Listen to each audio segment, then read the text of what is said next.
अस्सलामुअलैकुम। Welcome to conflict card रात। Recently 1 से 2 दिन पहले इंडियन एयरफोर्स चीफ ने आदमपुर एयरफोर्स स्टेशन का दौरा किया और मिग 29 यूपीजी फाइटर जेट पर सॉर्टी कंडक्ट की और single seat MiG 29 UPG aircraft को Indian air force chief AP Singh ने खुद उड़ाया। ऑलमोस्ट 45 मिनट की ये सॉर्टी थी। इसके पीछे दो पर्पज हैं। पहला पर्पज तो ये है कि पाकिस्तान को सिग्नल दिया जाए कि आपके बॉर्डर से सिर्फ 100 किलोमीटर दूर इंडियन एयरफोर्स प्रॉपर तैयारी के साथ बैठी हुई है और किसी भी किस्म का उनके नजदीक अगर एग्रेशन होता है तो इंडियन एयरफोर्स उसको रिस्पॉन्ड करेगी। पाकिस्तान के पॉइंट ऑफ व्यू से देखा जाए तो इंडियन एयरफोर्स की तरफ से ये अग्रेसिव मूव हो सकता है या उसका एक सिंबॉलिक रिप्रेजेंटेशन हो सकता है, जहां इंडियन एयरफोर्स चीफ अब खुद आके फाइटर जेट्स को फ्लाई कर रहे हैं। इसका दूसरा पर्सपेक्टिव या दूसरा पहलू ये है कि इंडियन एयरफोर्स चीफ मिग 29 को फ्लाई करके एक कॉन्फिडेंस बिल्डिंग स्टेप ले रहे हैं, because MiG 29 recently multiple incidents या एक्सीडेंट्स देख चुका है। उसके साथ साथ इंडियन एयरफोर्स में इसकी रेपुटेशन वैसे ही कोई अच्छी नहीं समझी जाती। इंडियन नेवी भी अपने मिग 29 के एयरक्राफ्ट के पुअर रडार को लेकर मल्टीपल इश्यूज फेस कर रही है। ऐसी सिचुएशन में इंडियन एयरफोर्स चीफ ने सोचा कि क्यों ना मैं इस एयरक्राफ्ट को एक दफा फ्लाई करूं ताकि अपने लोगों को थोड़ा सा कॉन्फिडेंस भी दिया जा सके कि ये पर्टिकुलर एयरक्राफ्ट अभी भी कॉम्बैट वर्दी है। हम इसकी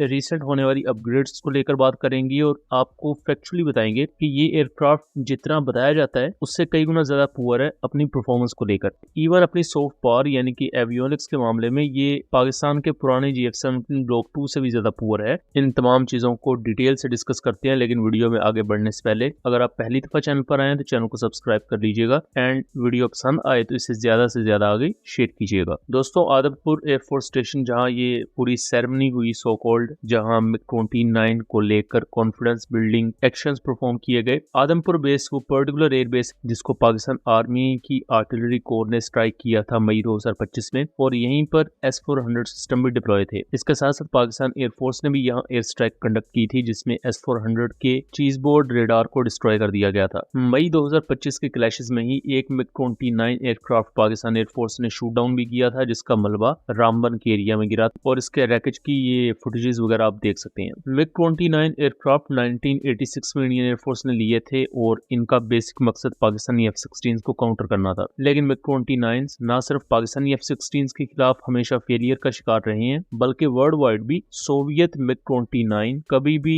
F-16 से बेहतर अपने आप को प्रेजेंट नहीं कर पाए। जब कभी भी F-16 या अमेरिकन F-15 के मुकाबले में गए हैं तो इन्हें मोर देन 90% शिकस्त हुई है। कुछ दफा इन्होंने भी अपना पावर शो उनके सामने किया है। उसकी सेम एज दैट वजह ये थी कि अमेरिका ने electronic warfare systems, onboard avionics और एयरक्राफ्ट को ज्यादा से ज्यादा स्मार्ट बनाने की कोशिश की इलेक्ट्रॉनिकली, जबकि रशिया के जहन में ये होता था कि वो ज्यादा से ज्यादा भारी बॉम्ब कैरी करवा लें फाइटर जेट से, उसकी मैनूवरेबिलिटी इंक्रीज कर लें। जबकि एयरक्राफ्ट की सॉफ्ट पावर पर सोवियत यूनियन ने कभी तवज्जो नहीं दी। इवन रशिया ने भी कभी उस तरह तवज्जो नहीं दी क्योंकि वो उसी लेगेसी को आगे लेकर चलना चाहते थे। इंडियन एयरफोर्स चूंकि सोवियत यूनियन के बहुत करीब थी और काफी इन्फ्लुएंस भी था, तो इंडियन एयरफोर्स की मेंटालिटी भी आज तक ऑलमोस्ट वैसी ही रही है। अब जाके वो कुछ चेंज कर रहे हैं अपने मामलात को, जैसा कि सेंट्रलाइज्ड या इंटीग्रेटेड एयर डिफेंस नेटवर्क वो क्रिएट कर रहे हैं, सिंक्रोनाइजेशन की वो बात कर रहे हैं जो पाकिस्तान 2020-21 से ही अचीव कर चुकी है। और उसी कॉन्टेक्स्ट में मल्टी डोमेन ऑपरेशंस भी पाकिस्तान एयरफोर्स ने पूरी दुनिया के सामने प्रेजेंट किए और उसी वजह से इंडिया के 8 जहाज भी गिरे थे। इन्हीं मिग 29 एयरक्राफ्ट को लेकर एक अपग्रेड भी प्रपोज की गई 2008 में इंडियन एयरफोर्स की तरफ से, जिसमें इंडिया ने अपने तमाम मिग 29 जो कि 60 के करीब थे उनको 900 मिलियंस के इवर्स अपग्रेड करवाया गया और इस अपग्रेडेड फॉर्म को नाम दिया गया मिग 29 यूपीजी। और नेवी के मिग 29 को कहा जाता है मिग 29 के। अब इंडियन नेवी के मिग 29 रेडार इश्यूज फेस कर रहे हैं और ये भी पॉसिबल है कि इंडियन एयरफोर्स के मिग 29 यूपीजी एयरक्राफ्ट भी सेम रेडार इश्यूज फेस कर रहे हो। मतलब रेडार जब ऑन होता है तो अपने आप ग्लिच करना शुरू कर देता है या उसका मीन टाइम ऑफ फेलियर ज्यादा है। और इसकी वजह यह है कि अगर नेवी के पास जुक M रेडार मौजूद है तो एयरफोर्स भी वही रेडार यूज कर रही है, और अगर नेवी के रेडार में इश्यूज आ रहे हैं तो जाहिर बात है जो इंडियन एयरफोर्स रेडार्स यूज कर रही है उनमें भी इश्यूज आएंगे क्योंकि रेडार तो सेम है दोनों सर्विसेज के। फिर ELT 658 इलेक्ट्रॉनिक वॉरफेयर सिस्टम या जैमिंग पोर्ट इसमें ऐड की गई जो मिग 29 यूपीजी अपग्रेड थी। कन्फर्मल फ्यूल टैंक्स को ऐड किया गया जिसकी वजह से इसकी रेंज इंक्रीज हुई, ये एक प्लस पॉइंट था। पल्स डॉपलर रेडार ही रखा गया बजाय कि एक्टिव इलेक्ट्रॉनिकली स्कैन्ड अरे रेडार को इसमें ऐड किया जाता, और 2008 में जो अपग्रेड्स की गई वो अगले 10 सालों को मद्देनजर रखते हुए की गई थी। लेकिन आज के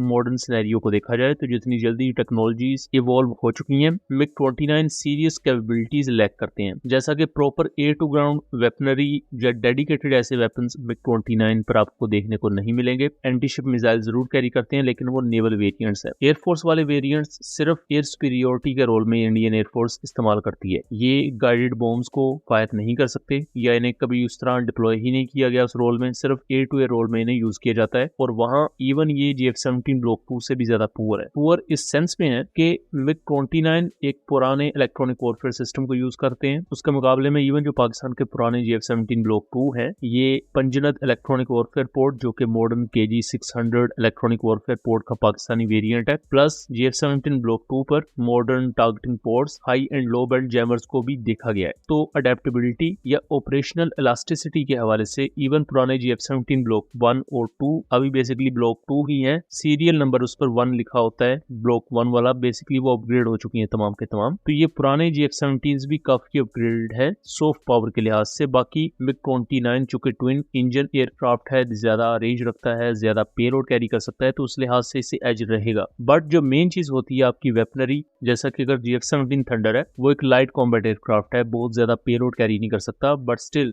2 हाइपरसोनिक मिसाइल्स कैरी कर सकता है, जबकि इंडियन मिग-29 एयरक्राफ्ट ऐसा कोई वेपन सिस्टम कैरी नहीं कर सकते। एयर लॉन्च बैलिस्टिक मिसाइल जरूर कैरी कर सकते हैं, बट जैसा कि मैं बता चुका हूं कि इंडियन एयरफोर्स इन्हें एयर टू एयर रोल में यूज करती है, और एयर टू एयर रोल में ये ना JF-17 ब्लॉक 3 से कम्पीट कर सकते हैं, ना ही ये J-10C से कम्पीट कर सकते हैं, और ना ही ये पाकिस्तानी F-16 से कम्पीट कर सकते हैं, बिकॉज जो पाकिस्तानी फाइटर जेट्स के पास वेपनरी है, ऑन बोर्ड रेडार्स हैं और इलेक्ट्रॉनिक वॉरफेयर सूट है उनके, वो ज्यादा सुपीरियर है और ऑपरेशनली उन्होंने ज्यादा बेहतर तरीके से परफॉर्म किया हुआ है इंडियन एयरफोर्स के मिग-29 UPG के D-29 इलेक्ट्रॉनिक वॉरफेयर सूट के। तो इंडियन एयरफोर्स चीफ को ये चाहिए था कि वो अपनी फ्लीट को प्रॉपर तरीके से अपग्रेड करते या उनकी अपग्रेड के लिए कुछ इकदाम उठाते, बजाय किस तरह के पब्लिक स्टंट करने के कि मैं एयरबेस पर जाके फाइटर जेट उड़ा रहा हूँ, मैं ये कर रहा हूँ, मैं वो कर रहा हूँ। इससे कोई भी वैल्यू ऐड नहीं होगी। अल्टीमेटली मिग-29 UPG मॉडर्न कॉम्बैट लड़ने के काबिल नहीं है, और बेशक उसे एयर चीफ उड़ाए, उसमें बेशक आप मोदी को भी बैठा देंगे, फिर भी वो एयर टू एयर कॉम्बैट लड़ने के काबिल नहीं रहेगा। लेकिन इससे एक तबका बहुत खुश हो जाएगा, और वो है भक्त मंडली, और वो ऑब्वियसली खुश हैं भी, और सब कुछ उनको खुश करने के लिए ही किया जा रहा है, क्योंकि इसका ना तो इंडियन एयरफोर्स की कैपेबिलिटी से कोई ताल्लुक है और ना ही उसको एक वर्दी एयरफोर्स बनाने से कोई ताल्लुक है। बस वो खुदू खाते में काम चल रहा है, चलाते रहो। ये इस वक्त मोटो लग रहा है इंडियन एयर चीफ का भी और इंडियन एयरफोर्स का भी। तो बहरहाल उम्मीद करता हूँ चीजें क्लियर रही होंगी। मिलेंगे इसी तरह की किसी अगली इंटरेस्टिंग वीडियो में, तब तक के लिए अल्लाह हाफिज।